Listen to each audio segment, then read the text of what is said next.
In February 2024, Melody Hoffman was a cheerful and trusting 20-year-old. She was close with family, particularly her mother. But there were some things that Melody kept even from her. At about 11:30 p.m. on a Saturday night, without saying a word, she slipped out the front door of her family home and caught a ride in a blue Honda Accord. That night, the conflict brewing in Melody's personal life was coming to a boil. Unfortunately for her, she was completely oblivious to the danger that she was walking into. Hi there, I'm Kevin and welcome to Just Thought Lounge. Today's case is about a brutal murder that prosecutors would later say defies reason. It's the story of a sad and twisted love triangle and even more disturbed accomplices who were willing to do the unthinkable. Let's take a look.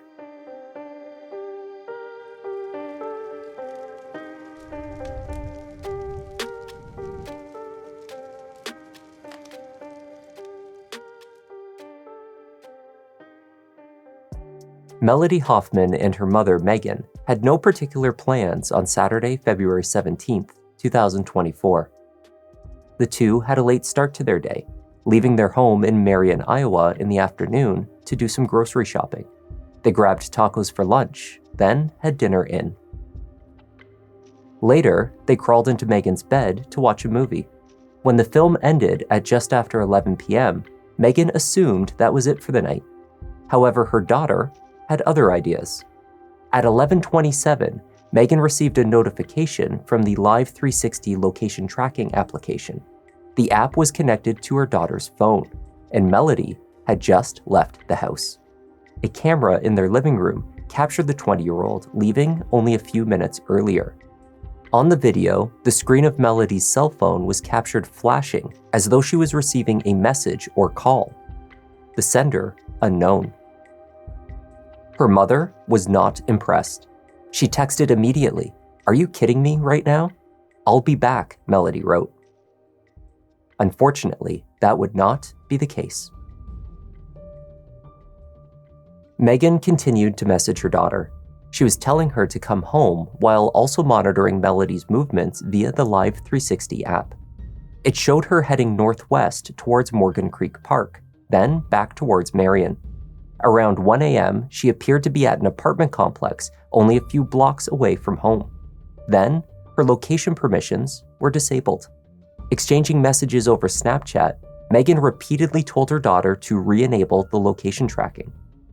"On my way, and almost there," the messages read. "Leave the door open for me." But her replies were delayed, and the language she used was odd. It was fuller and more fleshed out than Melody would usually bother to text. This was a subtle difference that escaped her mother in that moment. Her requests to call and speak directly were ignored. Her calls went unanswered. Melody never re-enabled her location tracking. Indeed, much later, Megan would come to the conclusion that this final conversation had not taken place with her daughter, but rather with her daughter's killer. The final text message from her phone came not from Melody, but from Apple iPhone's automatic emergency impact service. The notification stated that Melody's device had detected a crash. It came in at 3:13 a.m. and marked the location. Driving out to the area in the middle of the night, Megan found the iPhone face down, broken, and without its regular case. It was on the entry ramp to Highway 100. All recent activity had been deleted. The following morning, Amy Robas was parked by the water at Lily Lake in Amana, about a half an hour's drive south of Marion. She was watching the birds when a distraught couple approached her asking for help. They had come across a body in the grass, but were uncertain if what they were seeing was actually real. Amy got out to take a look. Then she dialed 911. I'm actually at Lily Lake in Amana, and it looks like a dead body here. Okay, you're at the lily pond? Yeah, right by the where the picnic area the pavilion is. The woman, and she's just wearing underwear. Is she breathing? It does not look like it. Okay, so you said that she's on her stomach? She is on her stomach, yes. Does it look like she was in the water? No. Okay, and is there anything else around her? No, but there are all kinds of marks on her back, like flashes. The body Amy had discovered was that of Melody Hoffman. Deputies from the Iowa County Sheriff's Office found her face down, arms at her sides, and lacerations covering her back. The medical examiner concluded that Melody had died of strangulation. She also had numerous stab and slash wounds to her body. Marks on her hands and wrists suggested she had been bound. Though she was found without her clothing and her undergarments sitting out of place, there was no indication of a sexual assault. It was also determined that many, if not all of her other wounds were delivered post-mortem. The murder appeared to have been staged to look like a sexually motivated attack. Upon closer inspection, the scene indicated a planned and curated crime. The area surrounding Melody was largely undisturbed. It did not show evidence of the attack or the extent of the injuries that Melody had sustained. Investigators concluded that Lily Lake was not the location where the murder had taken place. She must have been killed elsewhere and later brought there. Melody Hoffman was born in Cedar Rapids in December 2003 to parents Megan and TJ. She had attended Liberty High School and then briefly continued on to Kirkwood Community College. Melody dreamed of pursuing a career related to medicine, perhaps as a carer in a nursing home. After a year of study, however, her grades were suffering and she was unable to continue. Diagnosed with a mild intellectual disability, Melody's mental capacity was years behind her physical age. While in the body of a 20-year-old woman, Melody's mind was said to process the world as a 12 to 14-year-old. Her decision-making skills, therefore, were also impacted by her disability. Her trusting nature made her even more susceptible to manipulation. While her peers had moved on to further work and study, Melody instead embraced her deep love of animals by taking on a volunteer role at the Lynn County Animal Shelter. An extremely loving and caring person, she was also an extrovert. Family said she knew no strangers, had no fear, and loved everyone unconditionally. On the night of February 17th, after abruptly leaving her house, Melody told her worried mother that she was with friends. A few minutes later, she posted a video to her Snapchat story. She was in the back of a car, joyfully singing along to a song, though it seems she didn't know the lyrics.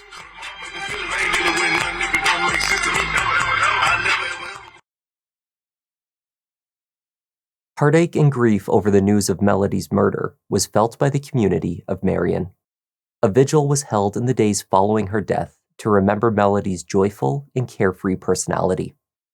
While her mother grieved, she also provided investigators with her daughter's phone and shared her location data.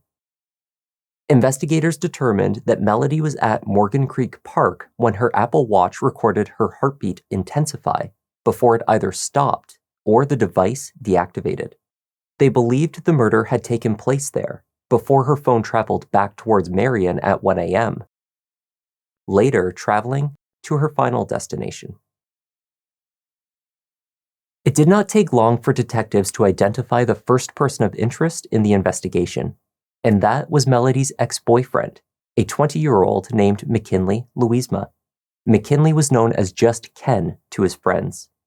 The two had met through an app and dated for about 2 months, leading to the end of December of the previous year. McKinley had been Melody's first boyfriend, and she was heartbroken when he broke things off with her. The split then turned ugly when Melody discovered that McKinley was getting back together with his ex-girlfriend, a woman named Nakia, because she was pregnant. The two exchanged heated messages over Facebook, arguing over the breakup. In one conversation, Melody even threatened to call the police. As it turns out, Nakia was not the only one expecting. Melody's autopsy had uncovered the presence of a pregnancy hormone, which indicated that she too was either newly pregnant or had been very recently. It was a secret that she may have kept, or perhaps she had shared this news with McKinley before her death. No one else in her life had been aware. On the same day that McKinley made arrangements to collect his things from Melody's home after their breakup, she received a threatening text message from an unknown number. It read, "Bitch, I hate you," and "Your family ain't safe." The message was reported to Marion PD, but the sender was never identified. Megan Hoffman, however, believed she knew who had sent it: McKinley Louisma. He was the only source of conflict in Melody's life. Following the emergency notification in the early morning hours of February 18th, McKinley was the first person she reached out to. McKinley claimed not to have seen or heard from Melody. He told Megan that he followed her rules and did not spend time with her daughter without her knowledge or presence. This claim was not truthful. When McKinley sat down with detectives, he nonetheless told them the same thing, that the two were no longer involved. He had not seen her. This claim was another provable lie. Traffic cameras had captured McKinley's blue Honda Accord driving to Marion to pick up Melody after 11:20 p.m. on February 17th. Several different traffic cameras then tracked the car to Morgan Creek, before the car was then seen traveling north on Edgewood Road and toward Marion, near to Melody's home and the apartment complex shown on her location tracking. McKinley then drove toward Lily Lake in Amana. His cell phone data mapped the same movements. The last stop before he returned home was a Quick Star in Cedar Rapids. There, McKinley and a companion were captured exiting the Honda and purchasing cigars. A search warrant for the Honda had already been obtained when McKinley waived his rights to an attorney and sat down with detectives. While the interview took place, officers were conducting a thorough search of his vehicle. Sometime yesterday, we were brought in to work a case, and your vehicle was brought up as like a vehicle of interest, so we kind of wanted to go over that with you. For close to an hour, McKinley insisted that he had not seen Melody that weekend, and that he had nothing to do with her brutal murder. I can't tell, but we broke up in December, December 30th. Okay. How was the breakup? Good, not good? Yeah, it was good for me, but she didn't take it very well. Mm-hmm. Do you know why? Why did you guys decide to break up? Because my ex-girlfriend's pregnant, and I pretty much had more intention on focusing on the child and being a father, and she didn't like that. So Sure. So I broke up over the phone because my mom always say whenever we get into an argument, do it over the phone instead of being together. You know. So I pretty much was like, hey, I'm coming back, I'm going to go get you something. And then I just left, and I just called her and said, hey, I don't want to be with you. Yeah. You talked to her, but did you not see her on Friday and Saturday? Mm-hmm. Oh, okay. When do you think was the last time you saw her? The last time I seen her was that one day I went to her house, and we hung out for a bit, and I left. Okay. The tone of the interview began to shift as investigators inquired into McKinley's movements that weekend, namely a shopping trip he had made to Walmart, where he eventually admitted to purchasing a machete. It was for a camping trip, he said. And I'm not too familiar with camping or mudding, but forgive me, what would be the purpose of getting a machete for going camping? I'd probably say protection. So I'm like, hey, if I'm going camping in the middle of nowhere and I can't see nothing, I'm grabbing a machete. Oh, okay. Okay, but you never wound up going camping? No. Okay. And you said the reason you didn't go camping was because of... They changed their mind last minute. Okay. Who's they? The driver. Okay. And you don't know who the driver was? I don't know who the driver is. Okay. I wasn't involved in anything. I was actually where I said I I literally was down the street from where I was at. Okay. From Patty's house, exactly. Right. Yeah, and unfortunately, the case facts don't indicate that at all. And I get that this can be difficult to talk about, but again, it's not so much a matter of if this is the way it happened. We know how it happened. Wow. We know exactly how it happened, but what we don't know, McKinley, is why. Okay. While searching McKinley's vehicle, law enforcement recovered a machete, its handle sticking out from beside the driver's seat and the center console. They also discovered packaging for 2 other machetes of a similar size. A pocket knife with a serrated edge alongside a roll of partially used duct tape sat in the front compartment of the vehicle. But it was in the trunk where the story of Melody Hoffman's last horrifying moments were told. A large plastic bag was removed and its contents examined. Inside, a pink shirt stained with blood. A pair of black leggings which Melody was known to often wear. A similarly stained band for an Apple Watch. Multiple gloves, which were found to be an earlier Walmart purchase. The receipt for these was also located. It listed the purchase of 2 additional machetes. Duct tape was recovered with Melody's hair attached. The cover to her cell phone was in the car. And finally, a piece of paracord. This piece of climbing rope was thought to be the murder weapon. Okay. When I sat here and I listened to what you said, I wanted so much for you to give me something that aligned with all of our other case facts, but it didn't. And so that's why I was asking those hard, difficult questions, because it's like, all right, maybe McKinley came in here and he's just a little bit upset and regretful about what he did, but I want to give you the opportunity to tell us what the real truth of this matter was, okay? Because right now we can both agree that we have not talked about this yet. Okay. You guys said if I want to be done with this, I can be done with this and I can leave, because this is just too much for me right now, man. Okay. And that's completely up to you. If it's something I gotta come back to you guys, I can, but this is just really too much for me right now. Okay. So what are you saying? I just want to be done and just leave, like I said. Okay. All right. Well, listen, if at some point, whether it's tonight, tomorrow morning, tomorrow afternoon, you're in a position where you've had a chance to think about a few things, and you think, you know what, upon thinking of a few things, there's a few things that maybe I didn't get on the table that I would like to get on the table. I'll let you know right We're always gonna leave that door open for you, okay? We're always gonna be fair with you.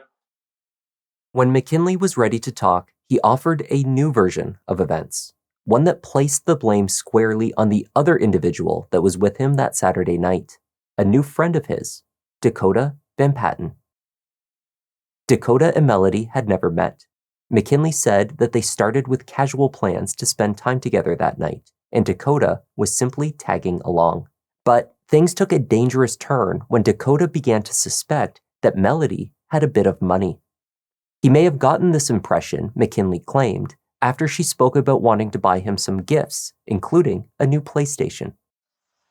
Because then I was like talking to her, I was like, hey, so what are you getting me from Amazon? And she was telling me that she's getting me some clothes, and if I want, she can order me a new PlayStation 5.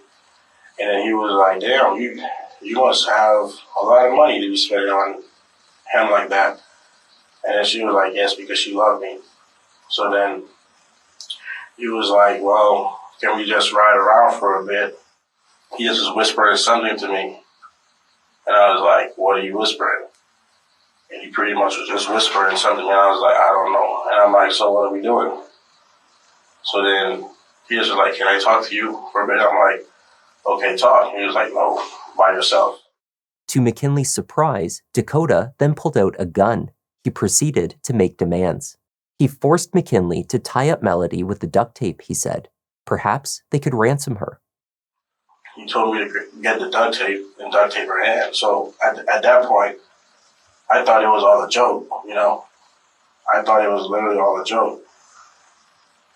And he was like, just duct tape her hand, trust me. And then I was like, no, I'm not duct taping her hand. And then he took the gun and then he put it to the side of my head. And he was like, just do it. And then I just duct taped her hand, and then she was asking me what's going on, and I was like, I don't know. Dakota climbed into the back seat of the Honda and struck Melody. He also took her phone from her. Because as he's hitting her, he stopped. She said, my mom can see my location.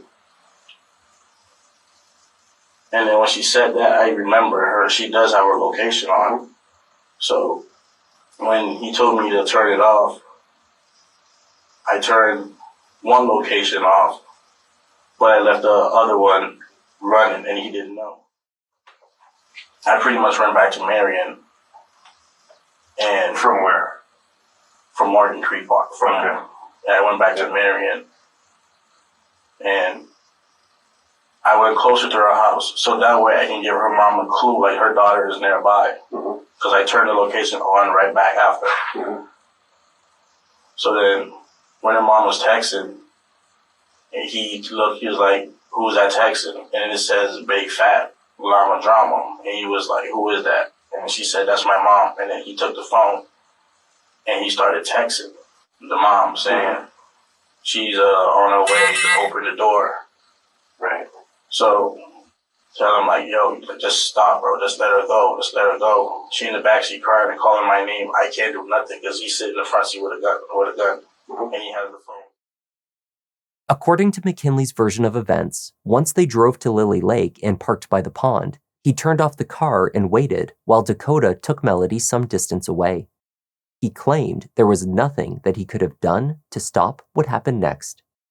And then from where I was standing, I can't hear like what was happening, but I couldn't see what was happening.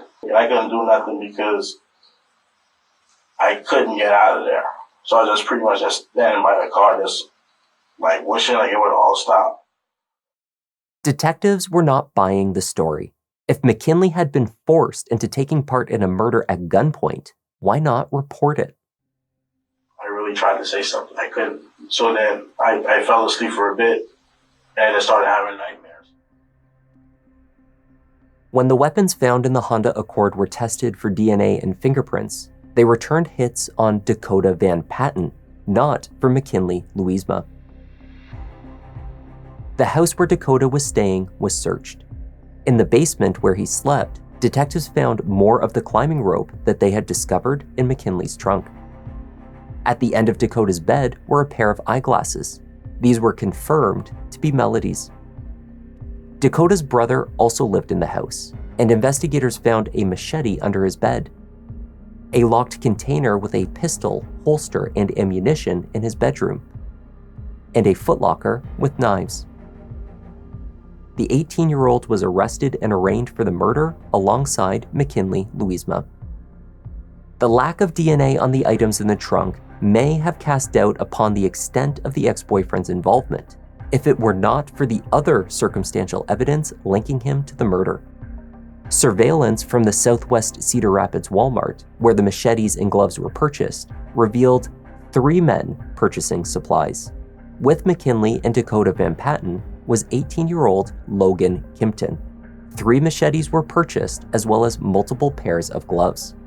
When questioned about what he knew, Logan told investigators that all 3 of them had planned to commit the murder. But when the time came, he chickened out, he said. His cell phone data placed him in the area of his girlfriend's apartment when the murder took place. Logan was charged with willful injury and conspiracy to commit a forcible felony. Both McKinley and Dakota pleaded not guilty to the murder charges and were held in county jail. McKinley, however, enforced his right to a speedy trial, which commenced in November 2024. The evidence will show that the carefreeness and levity of the night turned into depravity. The evidence will show that it was at Morgan Creek Park where whatever depraved plan the defendants had came into action. The evidence will show they did not treat her as any human being would ever deserve to be treated, and that she endured unspeakable trauma. And you might want to understand why it happened. But the evidence shows you, whatever reason it happened, defies reason. The evidence will show it was likely done to stage what her body would look like after being attacked. And if that wasn't the reason, the evidence will only be explainable by some other depraved and senseless reason, the likes of which reasonable minds could hardly construe. McKinley's defense argued that he was present when the murder took place, but that he took no part in it. On February 18th of this year, McKinley was at Morgan Creek Park, and he was at Lily Lake. He was there when Melody was eaten, and he was there when Melody died. However, this case is not nearly as straightforward as the state would be believe. With the revelation that Melody was either newly pregnant or had just been, prosecutors speculated that she had known this fact and shared it with McKinley. The unemployed 20-year-old, however, had just moved in with his long-term girlfriend, Nakia, at her grandmother Patty's house. Nakia was also pregnant. The state theorized that he solicited the help of Dakota and Logan to kill Melody, believing that he was responsible for both pregnancies and that he only wanted one of them. There was no clear indication that McKinley knew Melody's secret. Indeed, she had not even shared this news with her mother. It was possible, argued the defense, that Melody was unaware that she was pregnant. Nakia took the stand and spoke to McKinley's other potential motive. She and Melody had found out about each other, leading to her issuing an ultimatum. We got back together. When we got back together at my apartment, she called his phone. And basically she said that I answered it, and she said she wanted to talk to her man. And I was like, "Who's your man?" She said, "McKinley." Any point in time, tell the defendant that he couldn't talk to her. I basically told him he had to choose between me or her. And when you told him that he had to make that choice, what was his response? He said he picked me. Defense attorney Jill Eimerman questioned this proposed motive by suggesting that McKinley was not the father of Nakia's daughter and may have known that at the time of Melody's death. If true, this would suggest that Melody and her pregnancy was not in the way of the family and future happiness McKinley had wanted with Nakia. So on February 17th, 2024, when you're living on the trailer on Hummingbird Lane with Patty, the defendant, and Patty's boyfriend, were you also pregnant at that time? Yes. And whose child were you pregnant with? I didn't know who it was. Did you believe it could have been the defendant's child? Yes. To your knowledge, did the defendant believe the baby was his? Objection, Yes. speculation. Overruled. And your answer to that was yes? Yes. When did you determine who Aaliyah's dad was? We sort of did like a DNA test. And did you do that test after she was born? We had DHS do it. Pardon? We had DHS do it. Okay. And I'm just trying to figure out when you learned that information. Do you remember? No, because we had to have DHS involved. All right.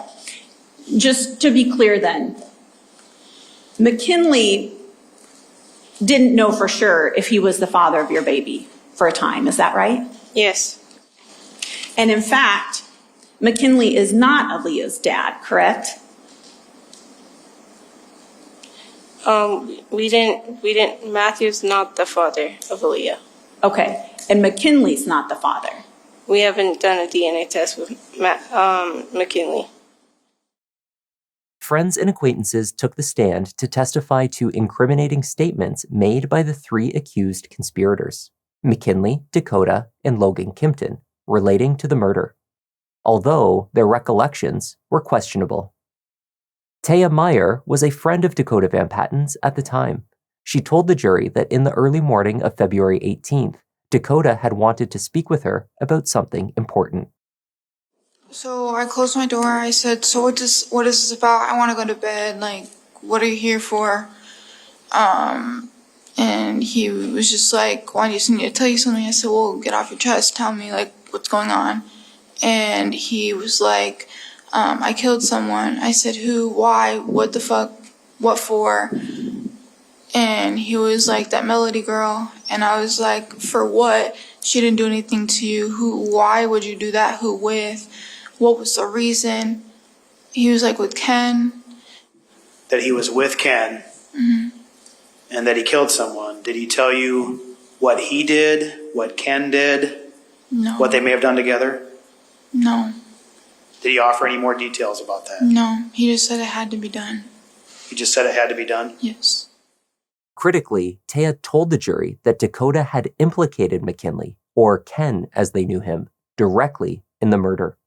However, upon cross-examination, she began to doubt this key detail of her recollection. Yes, I didn't remember at first, and then when I've been trying to remember everything, I did remember my statement to police or whatever. And do you recall what you said on that day about who he was with? I think I said he was alone. I'm not for sure. And so you think on July 25th you said he wasn't with anyone else? Yes. Yes. 20-year-old Brendan Monson testified that he was mudding with Taya, Dakota, and Logan Kimpton in the daytime on February 17th. While the group was in their truck, he told the jury that Logan told him that he, Dakota, and Ken had plans to kill someone. We were mudding out in Solon. What's mudding? Mudding is where you go off-road, a whole bunch of mud, and you try to kick it up with your truck. Okay. What did he say about the plans he had with those two? He said that he had a plan to go murder someone and that it was going to be with the defendant, Ken, and Dakota Van Patten. He said it was supposed to happen that night. I didn't know if he was joking or not because he has been known to joke around about killing people in the past. Similar to the way the defense attempted to discredit the testimony of Taya Meyer, they questioned the reliability of Brendan's memory. Specifically, the key element of his testimony, that Logan had planned the murder with McKinley. Generally speaking, do you have problems with memory? I do. And as you walked into this courtroom, this courthouse today, did you even recall the specific detail that Logan had implicated McKinley Louisma and Dakota Van Patten with his statements?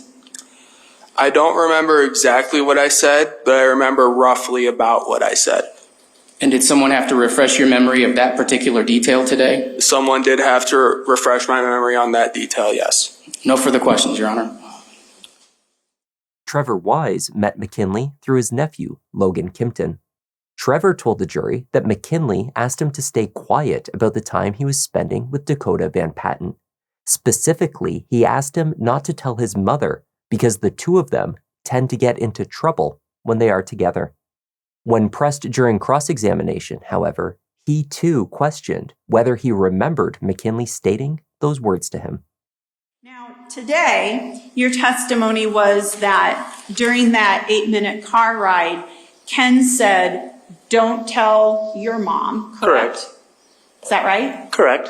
And that he went on to say, "Don't tell your mom because he and Dakota tend to get into trouble together." Is that right? Correct.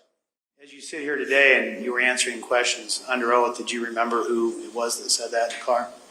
I don't remember exactly, but I haven't really been feeling too well. Well, today, when we asked you, you said it was McKinley that said that. Yeah. As you sit here today, do you remember him saying those words?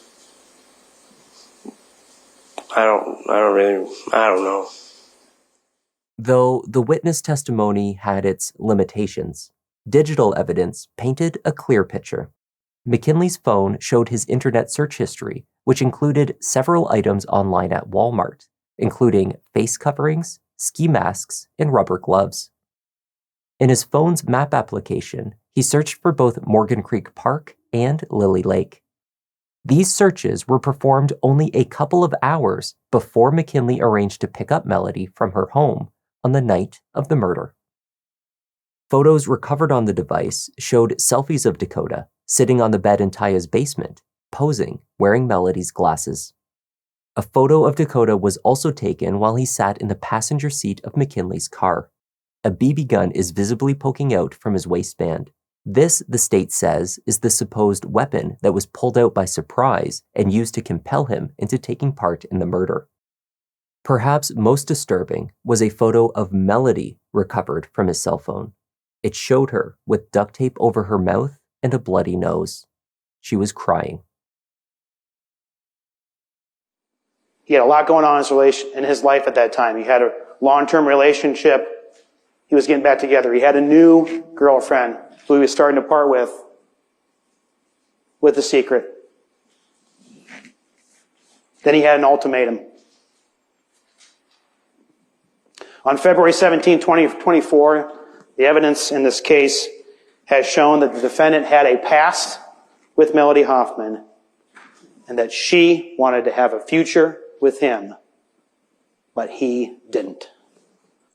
Ladies and gentlemen, the evidence in this case showed that the defendant, with Dakota Van Patten by his side, strangled Melody, stripped Melody, mutilated her body, and left her for dead on the shores of a chilly, rural pond in Iowa County on a cold February night. On the final day of trial, closing statements were completed by 1 p.m. By 2:30, the jury had returned with their verdict. We'll now read the verdict of the jury. In the matter captioned, State of Iowa versus McKinley Louisma, FECR 153477. Count 1, we, the jury, find the defendant guilty of murder in the first degree. Count 2, we, the jury, find the defendant guilty of kidnapping in the first degree. Count 3, we, the jury, find the defendant guilty of conspiracy to commit a forcible felony. Signed by the foreperson. Megan Hoffman spoke at the sentencing hearing. She reminded McKinley of the rules that she had set out for him when he began to date her daughter. He broke every one and had not taken any responsibility. She always cared for you. However, you did not respect or care for her, or you wouldn't have done this or allowed this to happen. Therefore, you have broken every single one of my rules. You fucked with the wrong mama. You messed with the wrong family. I'm sorry you never felt like you fit in to our family. I now know you could never fit into a caring, loving, supportive family. I'm sorry you never experienced a family with such strong characteristics. In fact, I don't see any of your relatives here supporting you today. Maybe the issue is you, and not the rest of us. McKinley received a mandatory life sentence without the possibility of parole. Thank this whole team enough. They have been wonderful. I can't wait to continue to get justice for Melody with this team. She will be remembered for the person she is. Long road to justice, but we're here for the ride. Yeah. A little sense of relief, but we're not done yet.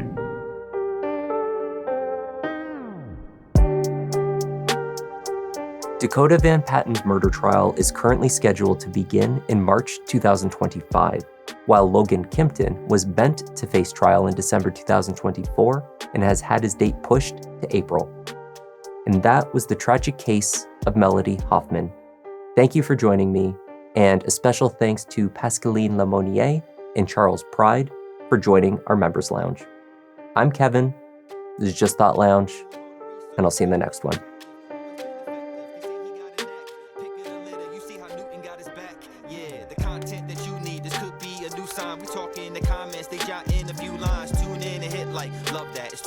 Feels like the whole world is online for true crime. Watch I'm on a run, but it's not a race. Really hard to disappear, poof, without a trace. Sherlock Holmes with it, I put you in your place. Got my smoking pipe, only right, I crack a